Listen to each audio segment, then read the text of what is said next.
Hi everybody, it's Jam, the founder of Buhay Virtual Assistant and Barangay VA Community. And welcome to the first module of Agency Application Series kung saan matutulungan tayong makapasa sa mga VA agencies through correcting all our common mistakes. So sa episode na to or sa module na ito, itong pinakauna guys, is pag-uusapan natin yung parang top 5 no of the biggest mistakes no top 5 biggest mistakes when applying to VA agencies. So if you are ready for this, then just keep on watching, and if you find this very valuable, then please like and subscribe and hit that notification bell para alam mo yun, para masubaybayan mo yung mga future modules pa natin. But before we start, I would like to invite everyone to join us on January 6 sa Blogger Creator Hub sa ating Barangay VA Summit. So we are partnered with so many brands and it aims to help you build your VA business plan. It's a face-to-face workshop event and maraming mga surprises ang talagang naka-await para sa inyo. So if you're really, really eager to really, be in this virtual assistant world already or as a freelancer, then this is the right guide for you.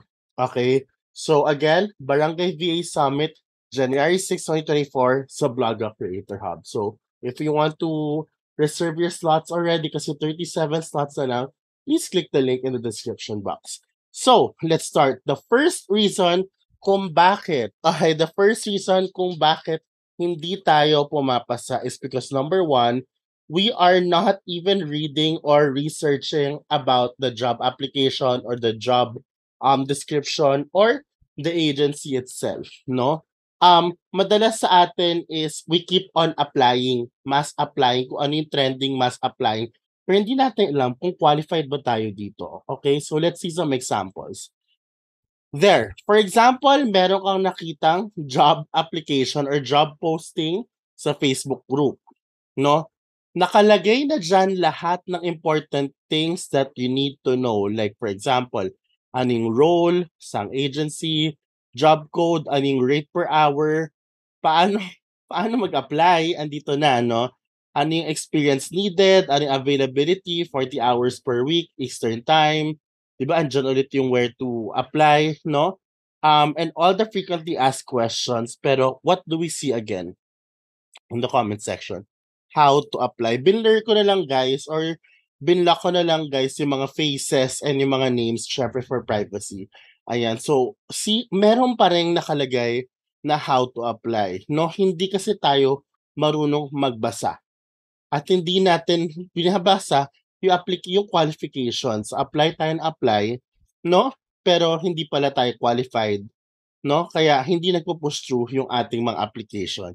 Another example, why is research very important? Because there are, agencies ngayon, kasi there are two types. There are pang entry level and there are agencies for, experienced or seasoned freelancer, VAs or freelancers already, yung tipong mas premium na yung rates at better yung ating mga benefits kasi we're catering to, premium clients looking for premium services from premium VA virtual assistant.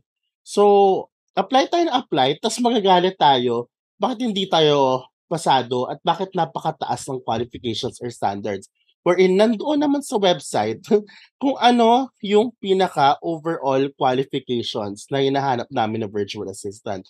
So, that is the importance of reading and researching about the agency or the job post that you're about to apply to. Kasi mamaya naman, hindi ka pala qualified pero nag-apply ka, tapos nasaktan ka. Kung nag-read or nag-research ka muna, di sana hindi ka nasaktan. Sana skinip mo na lang siya at naghanap ka ng mga opportunities or agencies na talagang fit para sa'yo. Diba? So that's number one. Number two is having a generalized profile, no? When I say profile, it's a combination of your resume, portfolio, cover letter, and 1-minute video. Itong mga apat na to, normally, hinahanap yan sa mga VA application. So, like, for example, kasi everything that you put in your resume, portfolio, cover letter and what you highlight during your video introduction should be based on the job description na ina-applyan mo. Same example. Okay? Same example. Nakalagay na dyan sa job description or qualifications yung hinahanap nilang skill sets sa taong hinahanap nila. So given that, ito yung dapat hina-highlight mo, yung with the right with the client's right hand, managing people, answering client queries and as needed, helping out with reviewing grant applications. So ito dapat yung talagang nakalagay o nakabalandra dyan sa profile mo, which is yung resume, cover letter, portfolio, and video introduction. Do not apply to this job post, number one, kung hindi ko qualified. Number two, kung magfi-fake it till you make it ka, malalaman nila na hindi totoo yung sinasabi mo. At saka number three, do not apply to this job post kung ang ipapasa mong profile is a generalized profile. Ibig sabihin nun, meron kang parang general portfolio, resume, cover letter, and introduction video. Tapos, nagmamass sending ka lang. It doesn't work that way. It should be customized per job post. Dapat may sarili kang profile for this job application. This is job number 1. Sa job number 2, ibang trabaho naman, dapat another customized profile yan. So dito, anything na skills and tools na hinahanap nila, i-highlight mo sa profile mo. Okay? So very important na customized ang profile mo based on the job description na nakalist. So that's number 2. Number 3, not following instructions. Okay, ito ang pinaka-common sa lahat. Okay, let's give you an example, guys. Again, same example na job posting. Nakikita mo na dyan, andyan na yung qualify. Check if you qualify here. 'Di ba? 2 beses pa.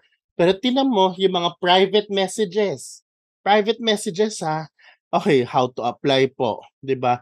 Dito may nag-send pa sa akin ng LinkedIn profile at saka ng portfolio. Eh hindi, you can't apply that way. Ito nga yung link to apply eh. 'Di ba?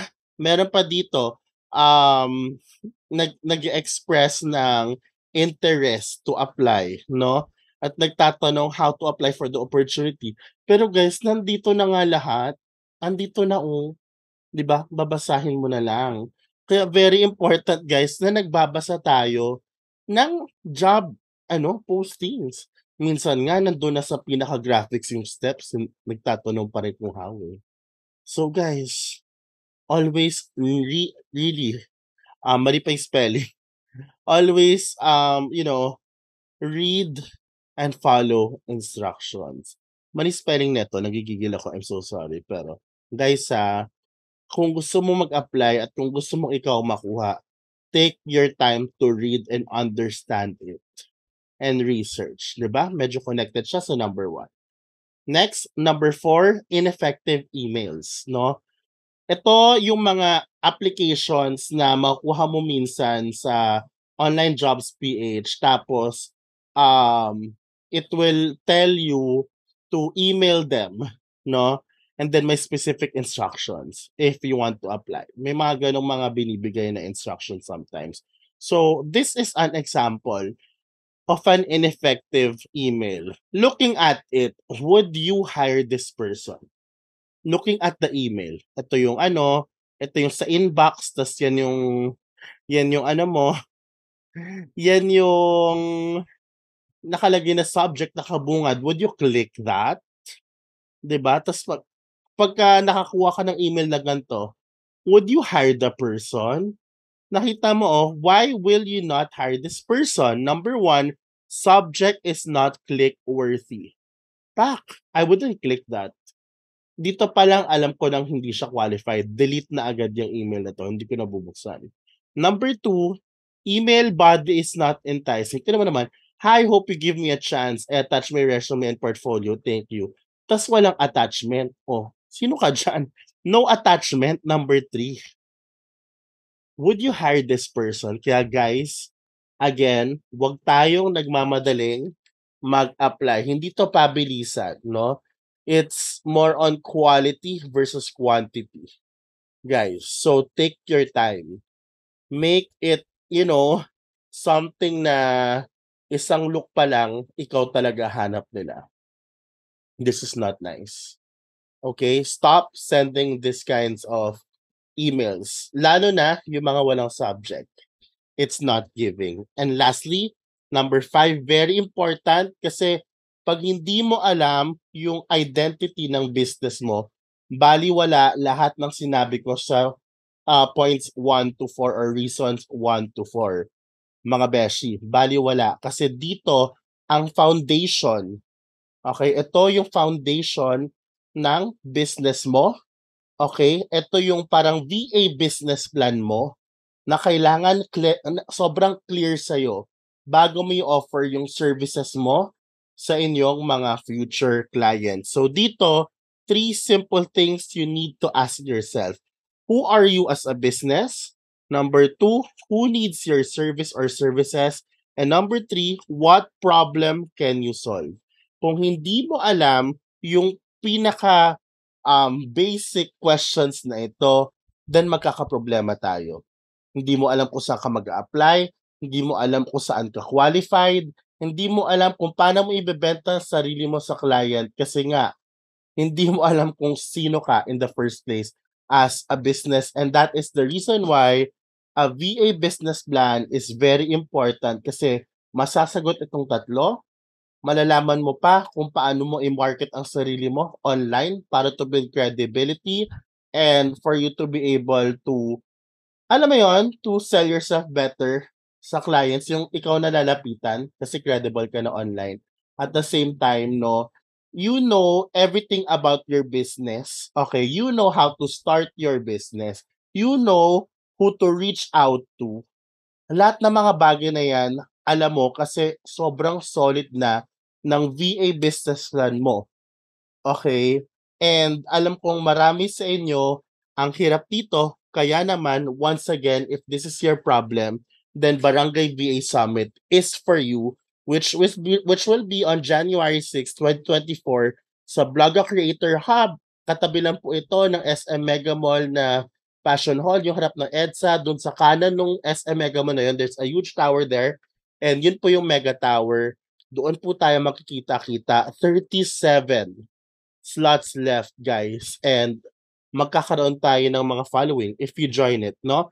Meron tayong 2 ebooks, meron tayong exclusive learning center or with 8 exclusive manuals na makakatulong sa journey mo to become a virtual assistant. Meron kang exclusive community, no? With 11 powerful workshops na face-to-face, no? Ito yung mga magiging topics na Reflame, professional skills for freelancing, embrace beta living, assemble an impactful resume, dream job alignment, yield standout applications, strategic freelance business plan, establish social media presence, growing on social media towards getting hired, value-driven client service, accelerate your freelancing business with special freebies and loot bags. Okay, may mga sponsors tayo guys na sobrang pangmalakasan. And lastly, at the end of the program, magkakaroon ka ng libro mo. Yung workbook mo na ibibigay ko sa iyo na blanco sa simula. At the end of the 9-hour na webinar, na workshop sa Barangay VA Summit, yun yung pinaka business plan mo. VA business plan mo na kapag meron ka neto, alam mo na kung paano mo sisimulan ang VA journey mo. Okay? So, again, guys, Barangay VA Summit, January 6, 2024, Blogger Creator Hub. It's linked down in the description box kung paano mag-apply or i-reserve ang slot mo. It's again for 999 pesos to reserve your slot or your pwesto. And yes, meron tayong GCash for that. Secure mo na kasi malay mo, next week wala ka ng slot. There. So today's learnings, no? Let's just run through everything, the summary of today's learnings, no? The way para makapasok tayo sa agency or kahit sa client natin directly is number 1, You need to read and research all the time. Number two, customize your profile per job post, diba? Number three, follow instructions. Number four, send effective emails. And number five, have a clear identity. Thank you so much. That has been Module 1. Once again, I'm Jam. And sana may natutunan ka sa module ito. And see you on the next ones. Bye!